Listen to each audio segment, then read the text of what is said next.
Hello students, welcome to enjoy chemistry with Yash. आज की atomic structure की डाउट डिस्कशन सीरीज में हम बातें करेंगे बोर्स थियरी से डिराइव किए गए कुछ बहुत ही इम्पोर्टेंट कंसेप्ट के बारे में।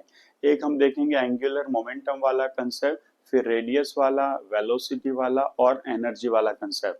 कुछ चीजें जो बहुत इंपॉर्टेंट है, बार बार यूज में आती रहती है, उसके बारे में हम सबसे पहले एक छोटा सा डिस्कशन कर लेते हैं। ओके, चलो तो सबसे पहले हम डिस्कशन करेंगे that is about few constants value जो है ना, उसके बारे में हम डिस्कस कर लेते हैं। तो सबसे पहला आएगा एंगुलर मोमेंटम।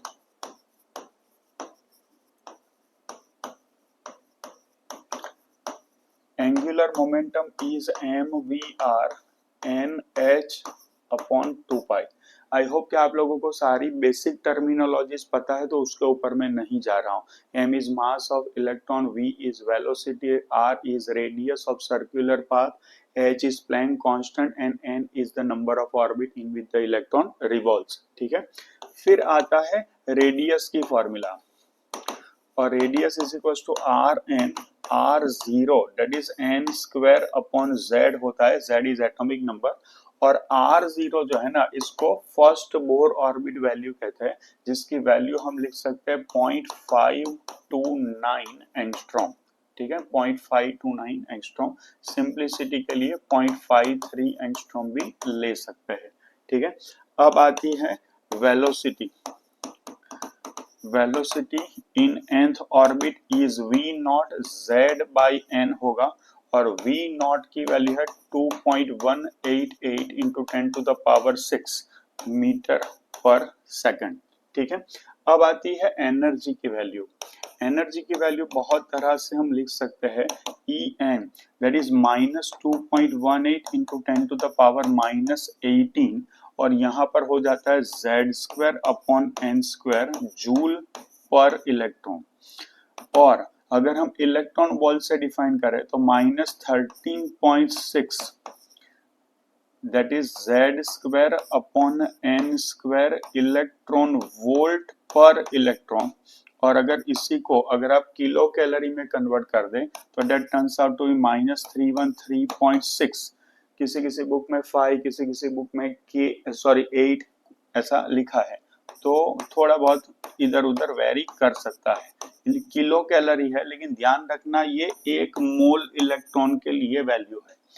इन जनरल में आपको ये बताना चाहूंगा कि En जो है ना, इसके लिए यहाँ पर एक कांस्टेंट अज्यूम कर ले, और यहाँ पर आएगा Z square by N square. इस के की वैल्यू ये भी हो सकती है अगर जूल में है, ये भी हो सकती है अगर इलेक्ट्रॉन वोल्ट में है, और ये भी हो सकती है अगर किलो कैलोरी पर मोल में है। अब बहुत इंपॉर्टेंट चीज है कि मोस्ट ऑफ द क्वेश्चन ऐसे देते हैं कि जिसमें आपको एक इंफॉर्मेशन देंगे और दूसरी इंफॉर्मेशन आपको निकालनी है।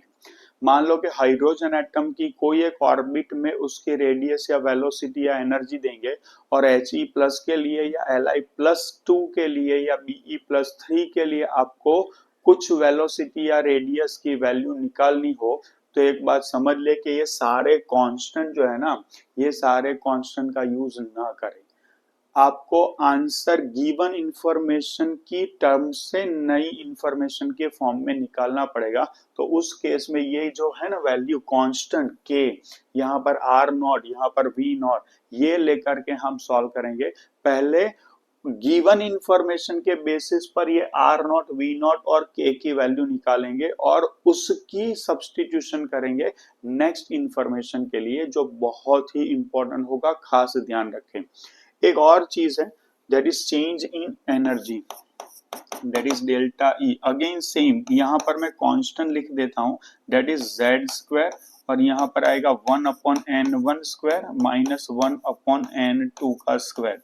जब इलेक्ट्रॉन एक ऑर्बिट से दूसरी ऑर्बिट में, या तो एक शेल से दूसरे शेल में, या तो एक एनर्जी लेवल से दूसरे एनर्जी लेवल में ट्रांजिट करता है, तो उस टाइम पर अगर वो नीचे से ऊपर जा रहा है तो एनर्जी अब्सॉर्ब करेगा, और ऊपर से नीचे आ रहा है तो एनर्जी रिलीज करेगा। उस टाइम पर जो एनर्जी का एक्सचेंज होता है, उसकी कैलकुलेशन के लिए ये फॉर्मूला हम यूज करेंगे।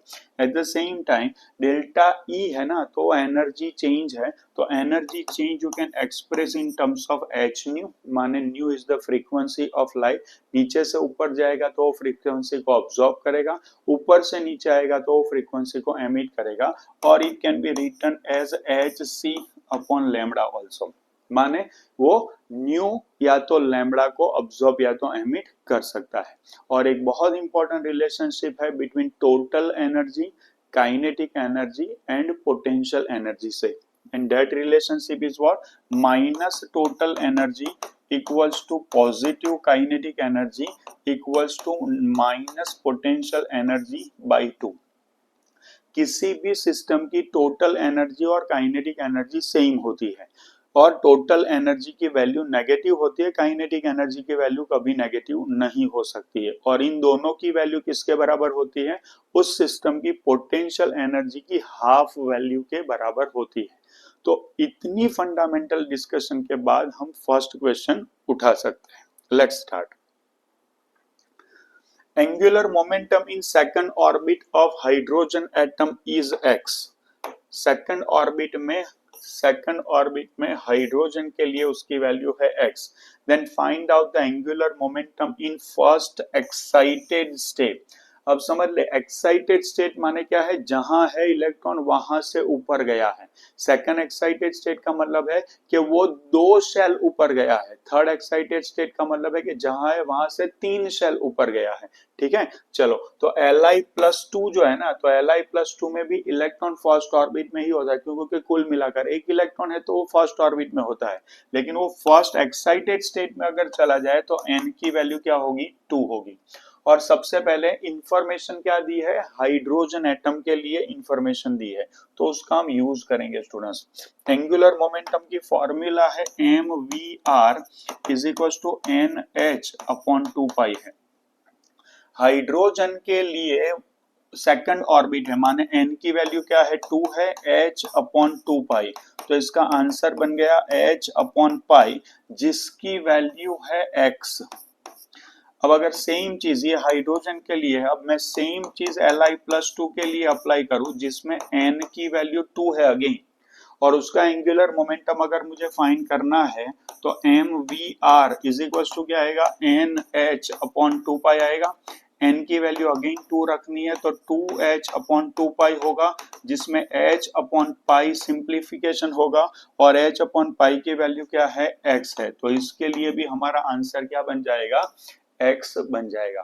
तो मैंने अभी आपको बताया कि एक इंफॉर्मेशन दी है और दूसरे के लिए इंफॉर्मेशन निकालनी है, तो सबसे पहले जो उसकी ओरिजिनल फॉर्मूला है उसमें कांस्टेंट वैल्यू जो है ना, उस कांस्टेंट वैल्यू को x या गिवन फॉर्मेट में कन्वर्ट कर दो और उसका सेकंड पार्ट में यूज कर लो। ठीक है, चलो। Multiplication of electron velocity and radius, माने v और r का मल्टीप्लीकेशन है, वो किसके बराबर होगा, that is mvr is equal to nh upon 2 pi है। तो v इंटू r क्या होगा, nh upon 2 pi into 1 upon m होगा, तो ये तो कांस्टेंट है, तो vr इज प्रोपोर्शनल टू क्या होगा, inversely proportional to the mass of electron, so inversely proportional to the mass of electron. ठीक है, चलो, बहुत आसानी से। The radius of a shell of hydrogen atom is 4.761 angstrom, so the value of n is, चलो भाई निकालते हैं इसकी वैल्यू। देखो, r of n is equals to r0 into क्या होता है, n स्क्वायर बाई z।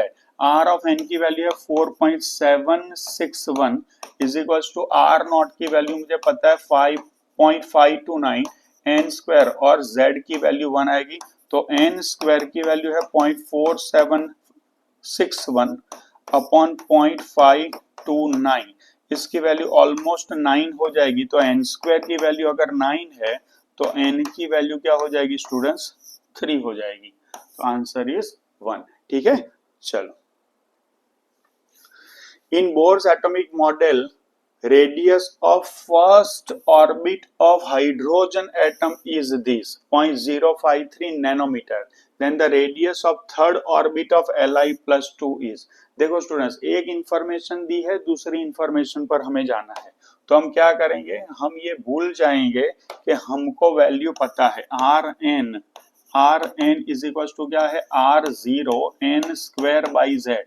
हमें पता है कि 0.529 नैनोमीटर सॉरी एंगस्ट्रॉम है, यहाँ इंफॉर्मेशन नैनोमीटर में दे रखी है। तो पहले तो ये देख लो कि ये 0.053 R zero first orbit of hydrogen, तो यहाँ आएगा 1 का स्क्वायर अपॉन 1, तो आर जीरो की वैल्यू आ चुकी है 0.053 लेकिन नैनोमीटर। ठीक है, अब हम आएंगे, ये हो गया हाइड्रोजन। अब आएगा Li+2 और Li+2 थर्ड ऑर्बिट, और n की वैल्यू क्या लेनी है, थर्ड 3। तो R N is equal to R zero N square by Z. तो ये है 0.053 जो हम लोगों ने यहाँ निकाल लिया है। ठीक है, एन स्क्वायर माने थर्ड ऑर्बिट में है तो 3 का हो जाएगा स्क्वायर, और Li+2 है तो z की वैल्यू हो जाएगी 3। तो ये बन चुका है 0.053 इंटू 3, क्योंकि 9/3 सो हो जाएगा, तो ये हो जाएगा 3। तो ये होगा 9 और ये होगा 15, तो 0.159 nanometer should be the answer. So ये आंसर हो जाएगा फर्स्ट। ठीक है स्टूडेंट्स, चलो। The radius ratio of first 3 Bohr orbit, माने n की वैल्यू है 1, 2 एंड 3। ठीक है, चलो तो इसे सॉल्व करेंगे स्टूडेंट्स। तो पहले तो कंसेप्ट समझ लें कि कंसेप्ट क्या है। R N is equal to क्या होगा, R zero N square upon Z. अब एटम सेम होना चाहिए, ठीक है ना। गिवन ऑर्बिट, 3 ऑर्बिट का क्या पूछा है, रेशियो पूछा है, रेडियस रेशियो पूछा है। तो हमें ये पकड़ के चलना पड़ेगा कि एलिमेंट सेम है, एलिमेंट सेम है तो z कांस्टेंट हो गया, r नॉट भी क्या हो गया, कांस्टेंट हो गया। तो r n is proportional to क्या होगा, n स्क्वायर होगा। तो इसका मतलब होगा कि n1 square is to n2 square is to n3 square answer होगा। माने 1 का स्क्वायर, 2 का स्क्वायर, 3 का स्क्वायर, माने आंसर इज 1:4:9 हो जाएगा। So this is your answer. ठीक है स्टूडेंट्स, चलो आगे बढ़ते हैं। Li+2 आयन R2:R5, अभी अभी हमने सॉल्व किया है, ध्यान से देख लो। R2:R5 फिर से एक बार देखेंगे कि Rn होता क्या है, is equal to R0 n square by Z. अब दोनों ऑर्बिट किसकी है, दोनों ऑर्बिट Li+2 की है, तो z निकल गया, r नॉट कांस्टेंट है वो भी निकल गया। तो Rn इज प्रोपोर्शनल टू क्या होता है, n स्क्वायर, और आपको करना है n2 square upon n5 square करना पड़ेगा। ठीक है, क्यों, क्योंकि आपको क्या चाहिए बताओ, R2:R5 चाहिए, माने n2 square upon n5 square चाहिए, माने 2 का स्क्वायर 5 का square, that is answer is 4:25। ठीक है, चलो। The ratio of the radii of 2 Bohr orbits of hydrogen atom are 4:1. What would be their nomenclature? Nomenclature क्या होगा वो पूछा है, ध्यान से देख लो भाई। तो अभी अभी हम लोगों ने डिस्कस किया कि R N is equal to R zero N square by Z. अब सारे दोनों जितने भी ऑप्शन है वो हाइड्रोजन के लिए, माने z कांस्टेंट हो गए, r0 कांस्टेंट हो गए, R N is proportional to क्या होगा स्टूडेंट्स, n स्क्वायर होगा। ठीक है, और उसका आंसर क्या आना चाहिए, आंसर आना चाहिए 4:1। बहुत इंटरेस्टिंग केस है 4:1, माने ये जो रेडियस का रेशियो है ना, रेडियस का ratio that is Rn1 is to Rn2, ये जो है ना, इसका आंसर क्या आना चाहिए, आंसर आना चाहिए 4:1। अब ये जो 4:1 है ना, ये होता है 2 का स्क्वायर इज टू 1 का स्क्वायर। चेक करो, क्योंकि डिपेंड करता है n स्क्वायर पर। लेकिन ये ध्यान रहे कि 4:1 इज नथिंग बट 16:4 भी होता है, क्योंकि इसमें से आप 4 कॉमन ले लोगे ना, इसमें से अगर आप 4 कॉमन ले लोगे ना तो क्या होगा, तो भी वो 4:1 ही होगा। ठीक है, अब 16:4 का मतलब क्या होता है, इसका मतलब होता है 4 का स्क्वायर इज टू 2 का स्क्वायर। अब n इक्वल्स टू 1 है तो उसको k ऑर्बिट कहते हैं, और n इक्वल्स टू 2 है तो उसको l ऑर्बिट कहते हैं। n इक्वल्स टू 2 है तो उसको l ऑर्बिट कहते हैं, और n इक्वल्स टू 4 है तो उसको n ऑर्बिट कहते हैं। तो ये l:k भी है और n:l भी है। तो यहाँ पर 2 ऑप्शन है, चेक करो। यहाँ गड़बड़ हो सकती है अगर आपने ऑप्शन ठीक से नहीं देखे तो। एक तो 2:1 भी हो सकता है, माने 4:1 है तो 2:1 भी हो सकता है, और वो 4:1 का मतलब 16:4 भी हो सकता है। तो इसका मतलब तो ये हुआ कि इसका आंसर क्या आएगा, फोर्थ एंड सेकंड ऑर्बिट भी आएगी। Fourth orbit is an and second orbit is L. ठीक है, तो इसके आंसर हो जाएगा 4, 2 एंड 3 बोथ करेक्ट है। चलो, the velocity of electron in third excited state, ध्यान रहे थर्ड एक्साइटेड स्टेट का मतलब होता है n की वैल्यू 4 और Be+3 है तो z की वैल्यू भी क्या होगी 4। चलो भाई, अब स्टैंडर्ड वैल्यू क्या है, तो क्या Vn is equal to 2.188 into 10⁻6, ठीक है, और यहाँ क्या आता है Z/n, और ये है मीटर पर सेकंड। क्यों, कभी कभी वो यूनिट से भी खेल सकते हैं। दैट इज 2.188 इंटू 10⁻6, z की वैल्यू 4 और n की वैल्यू भी 4, तो आपका आंसर बनेगा 2.188 इंटू 10⁻6 मीटर पर सेकंड। ये गलत, ये गलत, 10⁻6 किलोमीटर पर सेकंड है, तो ये गलत है, क्योंकि इसको अगर किलोमीटर में कन्वर्ट करेंगे ना तो 2.188 इंटू 10⁻3 किलोमीटर पर सेकंड होगा, माने आपका आंसर हो गया 4। देखा, मैंने आपको अभी अभी आपको बताया कि आपको यूनिट का बहुत ध्यान रखना पड़ेगा। चलो, the Bohr orbit radius for the hydrogen atom is approximately 0.530 angstrom. The radius for the first excited state will be what? चलो भाई, अब देखो स्टूडेंट्स, यहाँ पर Rn is equal to R0 n square by Z angstrom, ठीक है। अब first Bohr orbit की वैल्यू दी है ना, तो इसका मतलब हम ये पकड़ेंगे कि R0 की वैल्यू हमें डायरेक्ट दे दी है 0.530, तो यहाँ मैं डाल देता हूँ 0.530। क्यों ऐसा किया होगा बताओ मैंने, क्योंकि हाइड्रोजन के लिए फर्स्ट बोर ऑर्बिट रखोगे ना तो n की वैल्यू 1 का स्क्वायर अपॉन z की वैल्यू 1, तो ये तो पूरा 1 हो जाएगा, और उसका आंसर 0.530 है। इसका मतलब क्या हुआ कि R नॉट की वैल्यू हम डायरेक्ट 0.530 ले सकते हैं। जब भी कोई वैल्यू हाइड्रोजन के लिए n इक्वल्स टू 1 के करस्पॉन्डिंग होगी ना, तो that is going to be your constant value, ठीक है। चलो, अब क्या पूछा है, the radius of first excited state, माने n की वैल्यू 2, माने 0.530, ये हो गया 2 का स्क्वायर, और हाइड्रोजन एटम है तो 1 हो जाएगा, तो 0.530 into 4 will be the answer. 2.620 should be the answer, sorry 2.12, my mistake, 2.12 angstrom should be the answer, okay। चलो, fourth, the ratio of radius of first orbit in hydrogen to the radius of the first orbit in deuterium। अब देखो students, ये एक बहुत ही smart question है लेकिन बहुत ही आसान है। देखो Rn इज इक्वल टू क्या है, R0 n square by Z है। अगर हाइड्रोजन है तो उसके लिए Z की वैल्यू क्या है, 1 है। ड्यूटेरियम है उसके लिए भी Z की वैल्यू 1 है, और ट्रीटियम है तो उसके लिए भी Z की वैल्यू 1 ही है। माने हाइड्रोजन पूछो या ड्यूटेरियम पूछो या ट्रीटियम पूछो, रेडियस क्या होगी, रेडियस सेम होगी। क्यों, क्योंकि Z की वैल्यू 1 है। हाँ, प्रिंसिपल क्वांटम नंबर बदल दिया होता या ऑर्बिट शेल नंबर बदल दिया होता ना, तो वैल्यू हम अलग लिख सकते थे, लेकिन यहाँ पर क्या पूछा है, यहाँ पर फर्स्ट ऑर्बिट ऑफ हाइड्रोजन है और फर्स्ट ऑर्बिट ऑफ ड्यूटेरियम है, तो आंसर क्या हो जाएगा, 1:1 ही आंसर होगा। For any hydrogen like system, hydrogen like system का मतलब क्या होता है, उसमें एक इलेक्ट्रॉन एग्जिस्ट करता है। The ratio of velocity of electron in first, second and third orbit. देखो स्टूडेंट्स, अभी अभी हम लोगों ने सारी फॉर्मूला लिख रखी है, तो Vn इज इक्वल टू क्या होता है, V not into Z by n होता है, तो Vn इज प्रोपोर्शनल टू क्या होगा, 1/n। तो first orbit, second orbit, third orbit की अगर आप वेलोसिटी कंपेयर करोगे ना, तो आंसर क्या बनेगा, 1/1, 1/2, 1/3। सो योर आंसर इज 2, ठीक है। चलो, फॉर्मूला को और कंसेप्ट को ढंग से फॉलो करोगे, सारे आंसर बनते जाएंगे। The energy of hydrogen atom in nth orbit is En।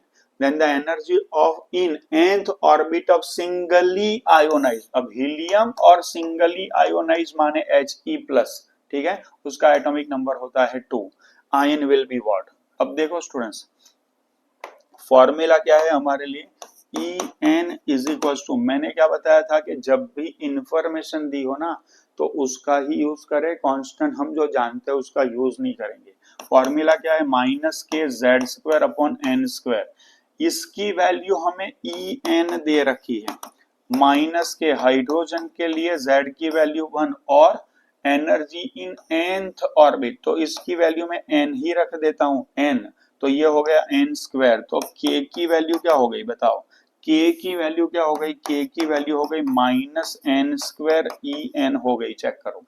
अब यही चीज मैं अप्लाई करूंगा He प्लस के लिए, तो En की वैल्यू क्या है, minus K Z square upon N square, k की वैल्यू क्या है, k की वैल्यू है माइनस एन स्क्वायर En, तो minus N square En, z की वैल्यू होगी 2 का स्क्वायर और ये हो गया n स्क्वायर, चेक करो, ठीक है। तो ये n स्क्वायर कट जाएगा, ये माइनस माइनस प्लस हो जाएगा और आपका आंसर बनेगा 4En, so this should be your answer, ठीक है। मेथड आपको इनिशियल लेवल पर बोरिंग या लंबी लगेगी, लेकिन ध्यान रहे कि जब भी आपको एक स्पीशीज की इंफॉर्मेशन दी है in terms of some constant value या तो in terms of some hypothetical X Y Z whatever, तो उसमें कभी भी ये के वैल्यू को डायरेक्ट सब्स्टिट्यूट ना करें, उसकी वैल्यू हमें पता है 2.18 है या 13.6 है, उसे ना करें। गिवन इंफॉर्मेशन को यूज करके के की वैल्यू या रेडियस है तो आर नॉट की वैल्यू, वेलोसिटी है तो वी नॉट की वैल्यू पहले निकाले, उसको सब्स्टिट्यूट करके सेकंड पार्ट को सॉल्व करें। The energy of second Bohr orbit in hydrogen atom, माने Z की वैल्यू क्या है 1 है और N की वैल्यू 2 है, is given this kilo joule per mole है भाई, hence the energy of fourth Bohr orbit should be what. चलो भाई ओके, तो En इज इक्वल टू क्या है, minus K Z square upon N square, En की value है minus 328, minus K hydrogen है तो ये हो गया 1 का स्क्वायर और ये क्या है सेकंड बोर ऑर्बिट माने 2 का स्क्वायर, तो k की वैल्यू हो गई 4 इंटू 328 किलो जूल पर मोल। ये माइनस माइनस कट जाएगा, ये यहां चलाएगा। अब मुझे और इंफॉर्मेशन है कि फोर्थ बोर ऑर्बिट में मुझे एनर्जी निकालनी है, तो En इज इक्वल टू क्या है, minus K Z square upon N square हो जाएगा।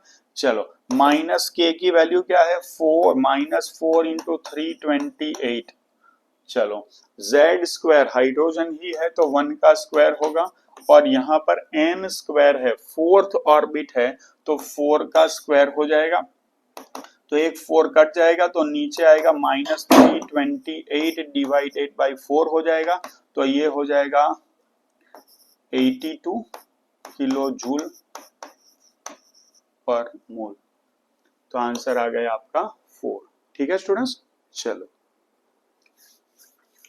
in a hydrogen atom if the energy of an electron in ground state का मतलब हम करेंगे n equals to 1 is minus 13.6 electron volt, then the energy in second excited state माने n की value हो जाएगी 3।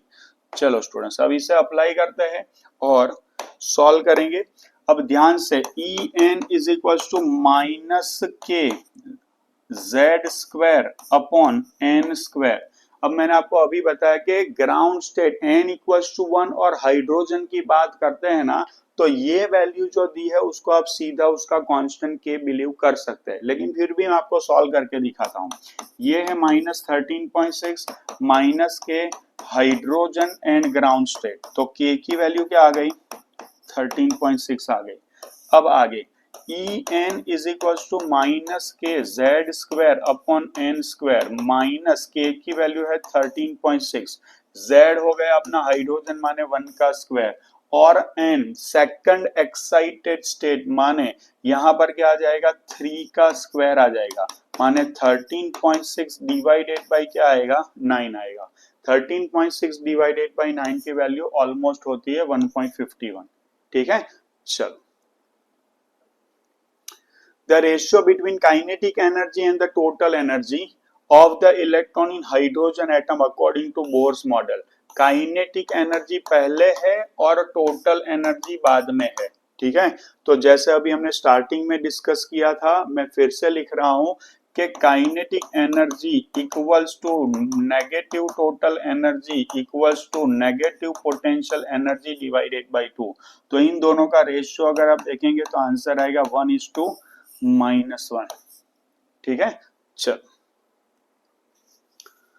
Potential energy is -27.2 electron volt in second orbit, माने n की वैल्यू है 2, इन He प्लस माने Z की वैल्यू है 2।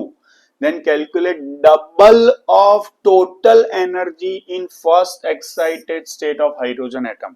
ध्यान से देखना भाई, पोटेंशियल एनर्जी की वैल्यू दे रखी है ना। What is potential energy? Potential energy is nothing but double the total energy. ठीक है, चलो ध्यान से देखना कि पहले तो मैं क्या करता हूं, एनर्जी En की वैल्यू है -13.6, या तो माइनस के लेंगे, -k Z²/n²। ठीक है, अब ध्यान से देखना कि आपको करना क्या है, Z की वैल्यू क्या रखनी है, Z की वैल्यू 2 और n की वैल्यू भी रखनी है 2, -k 2 का स्क्वायर अपॉन 2 का स्क्वायर। तो En की वैल्यू क्या आ गई, -k। अब रिलेशनशिप क्या है, that is total energy is equals to क्या होता है, पोटेंशियल एनर्जी बाई 2। तो आपको यहां पर जो वैल्यू दी है ना, ये पोटेंशियल एनर्जी की वैल्यू दी है। तो यहां पर -27/2 अपॉन 2 इज इक्वल टू -13.6 होगा, और ये टोटल एनर्जी ही En है। इसका मतलब क्या हुआ कि -13.6 इज इक्वल टू -k, तो k की वैल्यू हो जाएगी 13.6। तो हमने k की वैल्यू निकाल दी है। अब यहां पर आ जाओ, En is equal to -k Z²/n²। हमें फाइंड किसके लिए करना है, तो double the total energy in first excited state of hydrogen. तो Z की वैल्यू 1 है और फर्स्ट एक्साइटेड स्टेट माने N की वैल्यू 2 है, ध्यान रखना है। चलो, तो आपको क्या करना है, -k, k की वैल्यू है -13.6, Z की वैल्यू 1 और फर्स्ट एक्साइटेड स्टेट माने 2 की वैल्यू, सॉरी n की वैल्यू हो जाएगी 2। तो इसका आंसर बनेगा 13.6 डिवाइडेड बाई 4। लेकिन ध्यान रहे कि ये है टोटल एनर्जी की वैल्यू, टोटल एनर्जी की वैल्यू, और आपको डबल द टोटल एनर्जी निकालना है। डबल द टोटल एनर्जी माने क्या आएगा, इसका डबल, माने 2 × 13.6 डिवाइडेड बाई 4 माने 13.6 डिवाइडेड बाई 2 आपका आंसर होगा, and the answer is 6.8 electron volt होगा आपका आंसर। ऑफ कोर्स ये माइनस नहीं है, प्लस है, तो ये ऑल टुगेदर सारी वैल्यू माइनस आएगी। ठीक है ना, तो आपका आंसर बनेगा -6.8। बहुत ही अच्छा मैथमेटिक्स लेवल का क्वेश्चन, जिसमें आपको ध्यान ये रखना है कि पोटेंशियल एनर्जी दी है और आपको क्वेश्चन पूछा गया है टोटल एनर्जी के ऊपर। बहुत ही अच्छा question. The graphical representation of energy of electron and atomic number. तो ध्यान रखें कि आपको एनर्जी ऑफ इलेक्ट्रॉन माने आपको y एक्सिस पर क्या लेना है, En, और z एक्सिस पर क्या लेना है, एटॉमिक नंबर। ठीक है ना, अब ध्यान से, यहां पर कहीं पर भी एटॉमिक नंबर नहीं है, लेकिन एटॉमिक नंबर का स्क्वायर है। तो इन दोनों के बीच में रिश्ता क्या है, En is equal to -k Z²/n² है। तो En is equal to -k/n² into Z² है। इसको कंपेयर करें y is equal to mx plus c के साथ। c की वैल्यू 0 है, माने लीनियर प्लॉट होगा। क्या होगा स्टूडेंट्स, लीनियर प्लॉट होगा। ये तो बहुत क्लियर है, ये आंसर नहीं आएगा, ये आंसर नहीं आएगा। ठीक है, दूसरा क्या है, दूसरा ये है कि इसमें c की वैल्यू 0 है तो ग्राफ ओरिजिन में से निकलेगा, तो ये भी ओरिजिन से निकल रहा है, ये भी ओरिजिन से निकल रहा है। लेकिन ध्यान रखे कि यहाँ ये जो होता है ना, ये क्या होता है, ये क्या होता है, ये होता है स्लोप, और स्लोप की वैल्यू क्या है, नेगेटिव है। तो आपका आंसर क्या होना चाहिए, नेगेटिव स्लोप वाली लीनियर प्लॉट होनी चाहिए, एंड हेंस आपका आंसर हो जाएगा 4। बहुत ही अच्छा क्वेश्चन। चलो, going from K shell to N shell, in case of hydrogen atom kinetic energy decreases, total energy decreases, potential energy decreases, none of this. पहले तो ये समझे कि इलेक्ट्रॉन अगर के टू एन जा रहा है ना, के एल एम एन, माने फर्स्ट सेकंड थर्ड फोर्थ पर जा रहा है, जैसे जैसे इलेक्ट्रॉन न्यूक्लियस से दूर जाएगा ना, वैसे वैसे उसके ऊपर का अट्रैक्शन कम होगा। अट्रैक्शन कम होगा ना तो उसकी एनर्जी बढ़ेगी, टोटल एनर्जी भी बढ़ेगी, पोटेंशियल एनर्जी भी बढ़ेगी। क्यों? क्योंकि रिलेशनशिप क्या है, minus total energy equals to kinetic energy equals to minus potential energy by 2।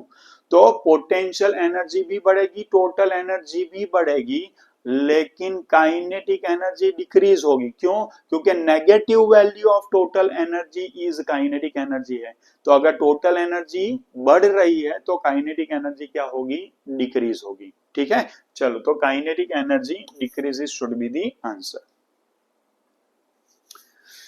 Maximum frequency of emission is obtained for the transition of, पहले तो ये समझ लो कि एमिशन है। एमिशन कब होता है, जब इलेक्ट्रॉन एनर्जी रिलीज करता है। एनर्जी रिलीज कब होती है, जब इलेक्ट्रॉन हायर एनर्जी वाली ऑर्बिट से लोअर एनर्जी वाली ऑर्बिट में जंप करता है। नीचे से ऊपर जाएगा तो एनर्जी अब्सॉर्ब होगी, ऊपर से नीचे आएगा तो एनर्जी रिलीज होगी। तो सबसे पहले तो ऐसे ऑप्शन ढूंढ लो कि जहां पर एमिशन नहीं हो रहा है, ऐसे ऑप्शन पहले ही काट लो। देख लो, 2 से 1 माने ऊपर से नीचे आ रहा है, 6 से 2 माने ऊपर से नीचे आ रहा है, 1 से 2 ये तो नीचे से ऊपर गया तो एनर्जी अब्सॉर्ब होगी, ये चला जाएगा। 2 से 6 ये भी नीचे से ऊपर गया तो एनर्जी अब्सॉर्ब होगी, माने ये चला जाएगा। ठीक है, अब मैक्सिमम क्या पूछा है वो पहले देख लो, फ्रीक्वेंसी पूछा है। कभी कभी क्वेश्चन में वेवलेंथ भी पूछ लेते हैं। ठीक है, अब ध्यान से देखना स्टूडेंट्स कि what is delta E. Delta E is equal to H nu which is equal to what, K into Z square 1 upon N 1 square minus 1 upon N 2 square. तो डेल्टा ई अगर ज्यादा होगा तो न्यू ज्यादा होगा, माने हमें मैक्सिमम फ्रीक्वेंसी फाइंड करनी है, माने डेल्टा ई क्या होना चाहिए, ज्यादा होना चाहिए। अब इसको ध्यान से देखें, ये तो कांस्टेंट वैल्यू है, माने फ्रीक्वेंसी डिपेंड किसके ऊपर करेगी, डिपेंड करेगी 1 upon N 1 square minus 1 upon N 2 square के ऊपर डिपेंड करेगी। जिसके लिए ये वैल्यू ज्यादा होगी ना, उसके लिए डेल्टा ई ज्यादा होगा, और डेल्टा ई ज्यादा होगा उसके लिए फ्रीक्वेंसी की वैल्यू क्या होगी, ज्यादा होगी। तो हमारे पास दो ऑप्शन बचे हैं, चेक कर लेते हैं कि पहला ऑप्शन माने ऑप्शन 1 के लिए क्या है। तो ऑप्शन 1 के लिए ये क्या बनेगा, 1 upon 1 square minus 1 upon 2, sorry 1 upon 2 square, that is 1 upon 1 minus 1 upon 4। तो इसका आंसर बनेगा 3/4। और सेकंड ऑप्शन के लिए क्या है, 1 अपॉन 2 का स्क्वायर माइनस 1 अपॉन 6 का स्क्वायर, 6। तो सबसे पहले तो मैं इसमें से 1 अपॉन 2 का स्क्वायर कॉमन निकाल देता हूं, तो यहां पर आएगा 1 अपॉन 4, यहां पर आएगा 1 अपॉन 1 का स्क्वायर, और यहां पर आएगा 1 अपॉन 3 का स्क्वायर। 1 अपॉन 2 का स्क्वायर 4, 1 अपॉन 4 यहां पर भी है, 1 अपॉन 2 का स्क्वायर यहां पर भी है, तो मैंने 1 अपॉन 2 का स्क्वायर, ये बनेगा 1 अपॉन 1 माइनस 1 अपॉन 9, तो ये बनेगा 1 अपॉन 4 इंटू 8/9। तो ये क्या बन चुका है, ये बन चुका है, ये बन चुका है। इसको ही डायरेक्ट आप चाहे तो कंपेयर कर सकते हैं कि ये जो वैल्यू है ना, इससे ये वैल्यू बड़ी होगी। देख लो भाई, ये जो वैल्यू है ना, इससे ये वैल्यू क्या होगी, बड़ी होगी। 3/4 की वैल्यू जो है वो 8/36 जो है ना, उससे तो इसको भी सिंप्लीफाई थोड़ा कर लो, मान लो कि इसका आंसर हो गया 2/9। तो 2/9 से 3/4 की वैल्यू डेफिनेटली क्या होती है, बड़ी होती है। And due to that reason delta E बड़ा होगा, डेल्टा ई बड़ा होगा तो एच न्यू बड़ा होगा, माने न्यू माने फ्रीक्वेंसी बड़ी होगी। तो हमारा आंसर हो जाएगा 1। ठीक है, चल। If the ionization energy of hydrogen is 313.8 kilocalorie पर मोल, माने Z की वैल्यू 1 है, आयोनाइजेशन एनर्जी माने N1 इक्वल्स टू 1 में से आप N2 इक्वल्स टू इनफाइनाइट में इलेक्ट्रॉन भेज रहे हैं। Then the energy of electron in second excited state, energy पूछा है, एनर्जी माने सेकंड एक्साइटेड स्टेट माने N की वैल्यू क्या दी है, N की वैल्यू दी है 3। देखो स्टूडेंट्स, उसको कैसे सॉल्व करेंगे। तो पहले तो delta E is equal to K Z square 1/n1 square minus 1/n2 square. ध्यान से देखना, कभी कभी यहां पर ये दे दिया है डायरेक्ट आयोनाइजेशन एनर्जी, कभी कभी देते हैं कि थर्ड ऑर्बिट से आयोनाइजेशन एनर्जी। तो इस केस में N1 की वैल्यू 3 डालेंगे और आयोनाइजेशन हो रहा है माने N2 की वैल्यू इनफाइनाइट डालेंगे। तो कभी आपको कुछ भी नहीं दिया है, जैसे इसमें कुछ नहीं दिया है तो ऑब्वियस है कि N1 की वैल्यू 1 देंगे, ले लेंगे। लेकिन कभी ये दे सकते हैं कि सेकंड एक्साइटेड स्टेट या थर्ड ऑर्बिट या फोर्थ एक्साइटेड स्टेट से आयोनाइजेशन एनर्जी ये है, तो फिर उसके अकॉर्डिंगली यहाँ वैल्यू डालनी पड़ेगी। ध्यान रखना बहुत जरूरी है। तो इसकी वैल्यू है 313.8। के की वैल्यू हमें फाइंड करनी है, हाइड्रोजन है तो Z की वैल्यू 1 का स्क्वायर, ये हो गया 1/1 का स्क्वायर, ये हो गया 1/इनफाइनाइट का स्क्वायर, ये पूरा 1 हो जाएगा और के की वैल्यू बन जाएगी 313.8। Now En is equals to minus K Z square upon N square. तो के की वैल्यू आ गई माइनस 313.8। हाइड्रोजन है तो Z की वैल्यू हो गई 1 का स्क्वायर और क्या पूछा है, सेकंड एक्साइटेड स्टेट पूछा है यहाँ पर, तो यहाँ पर आ जाएगा 3 का स्क्वायर, तो -313.8 अपॉन 9 आएगा। बोलो, ठीक है। तो इसका आंसर क्या बन सकता है, इसको सॉल्व करेंगे तो 30 से थोड़ा ऊपर वाला आंसर माने -35 हो सकता है इसका आंसर। बोलो, चल आगे बढ़ेंगे। Which of the following electron transition will require largest amount of energy? देखो, लार्जेस्ट अमाउंट ऑफ एनर्जी और वर्ड दिया है रिक्वायर्ड। रिक्वायर का मतलब होता है अब्जॉर्प्शन। तो यहां पर अब्सॉर्ब करनी है एनर्जी माने इलेक्ट्रॉन नीचे से ऊपर जाना चाहिए। कहां जाना चाहिए, नीचे से ऊपर। तो सबसे पहले तो वो ऑप्शन ढूंढ लो जहां इलेक्ट्रॉन ऊपर से नीचे आ रहा है और उसको कैंसिल कर दो। 1 to 2 बराबर है, 2 to 3 बराबर है इनफाइनाइट से 1, माने इलेक्ट्रॉन इनफाइनाइट से 1 में आएगा ना, तो एनर्जी रिक्वायर्ड नहीं होगी, एनर्जी रिलीज होगी, माने ये कट गया। और n equals to 3 to 5, 3 to 5 में भी ऑब्जॉर्ब होगा। और यहां पर फिर से एक बार वही concept, delta E is equals to K Z square 1/n1 square minus 1/n2 square. ठीक है, तो delta E is proportional to क्या होगा, 1/n1 square minus 1/n2 square होगा। तो ऑप्शन 1 के लिए मैं फिर से चालू करता हूं, तो कैसे आएगा, ये आएगा 1/1 का स्क्वायर माइनस 1/2 का स्क्वायर, डेट इज 1/1 माइनस 1/4। इसका आंसर बनेगा 3/4। इसके लिए देखते हैं 1/2 का स्क्वायर माइनस 1/3 का स्क्वायर, डेट इज 1/4 माइनस 1/9। इसका आंसर आएगा 5/36। ठीक है, और यहां पर आ जाओ, दैट इज 1/3 का स्क्वायर माइनस 1/5 का square, date is 1/9 minus 1/25।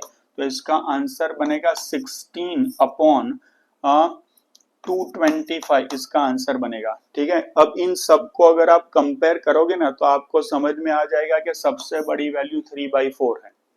Check करो, सबसे बड़ी वैल्यू क्या है, 3/4 है, तो आंसर क्या बन जाएगा, 40 का आंसर बन जाएगा 1।